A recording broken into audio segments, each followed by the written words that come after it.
মিশরের শার্ম আল শেখ শহরে ইসরায়েল ও হামাসের মধ্যে নতুন করে শুরু হওয়া পরোক্ষ আলোচনার প্রথম দিনটি ইতিবাচকভাবে শেষ হয়েছে। আল জাজিরা ও অন্যান্য সংবাদ মাধ্যমের বরাত দিয়ে জানা গেছে, এই আলোচনায় গাজায় যুদ্ধ অবসানে মার্কিন প্রেসিডেন্ট ডোনাল্ড ট্রাম্পের ২০ দফা পরিকল্পনা নিয়ে সমঝোতার আশা দেখা দিয়েছে। সূত্র জানিয়েছে, সোমবারের বৈঠকে আলোচনার পরবর্তী ধাপগুলো একটি রোডম্যাপ নির্ধারণ করা হয়েছে।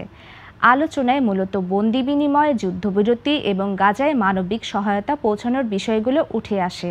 পদ্মা সেতু, মেট্রো রেল এবং এলিভেটেড এক্সপ্রেসওয়ে নির্মাণের গর্বিত অংশীদার বসুন্ধরা সিমেন্ট। হামাসের পক্ষ থেকে আলোচনায় জানানো হয়েছে, ইসরায়েলের অব্যাহত বোমাবর্ষণ বন্দি বিনিময় সহ সামগ্রিক আলোচনাকে কঠিন করে তুলছে।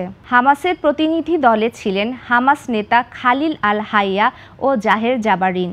গত মাসে কাতারের দোহায় ইসরায়েলের একটি ড্রোন হামলা থেকে অল্পের জন্য প্রাণে বেঁচে যান এই দুই নেতা, তবে ওই হামলায় ৫ জন নিহত হন। এদিকে গতকাল সোমবার হোয়াইট হাউসের ওভাল অফিসে মার্কিন প্রেসিডেন্ট ট্রাম্প সাংবাদিকদের বলেন, আমরা একটি চুক্তি করার খুব ভালো সম্ভাবনার দিকে এগিয়ে যাচ্ছি। আমি মনে করি আমরা খুব ভালো করছি এবং হামাস কিছু গুরুত্বপূর্ণ বিষয়ে সম্মতি দিচ্ছে। হোয়াইট হাউসের প্রেস সেক্রেটারি ক্যারোলিন লেভিট জানান, যুদ্ধবিরতির আগে বন্দি বিনিময় নিয়ে যুক্তরাষ্ট্রের কারিগরি দল আলোচনা চালিয়ে যাচ্ছে। ইসরায়েলি জিম্মি ও রাজনৈতিক বন্দীদের তালিকা পর্যালোচনা করা হচ্ছে। আল জাজিরার ওয়াশিংটন প্রতিবেদক রোজিল্যান্ড জর্ডান জানান, ট্রাম্প আলোচনার বিষয়ে বিস্তারিত না বললেও আরব তুর্কি যৌথ উদ্যোগে এবং তার বিশেষ দূত স্টিভ উইটকফের ভূমিকায় প্রশংসা করেছেন।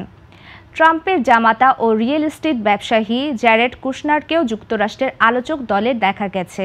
বিভিন্ন সূত্রে আল জাজিরা জানতে পেরেছে, গতকাল আলোচনার সময়ও গাজার বিভিন্ন এলাকায় হামলা হয়েছে। এতে অন্তত ১০ ফিলিস্তিনি নিহত হয়েছেন। এর মধ্যে ৩ জন ত্রাণ নেওয়ার সময় মারা যান। মঙ্গলবারের আলোচনা হবে এমন একদিনে শুরু হলো, যেদিন হামাস ইসরায়েলে হামলা আলোচনার ২ বছর পূর্ণ হচ্ছে।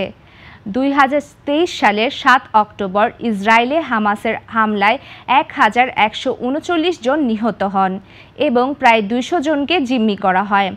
এরপর থেকে গাজায় ইসরায়েলি বাহিনী হামলা চালিয়ে যাচ্ছে। ইসরায়েলি বাহিনীর হাতে গাজায় কমপক্ষে ৬৭,১৬০ ফিলিস্তিনি নিহত হন এবং আহত হয়েছেন ১.৫ লাখেরও বেশি।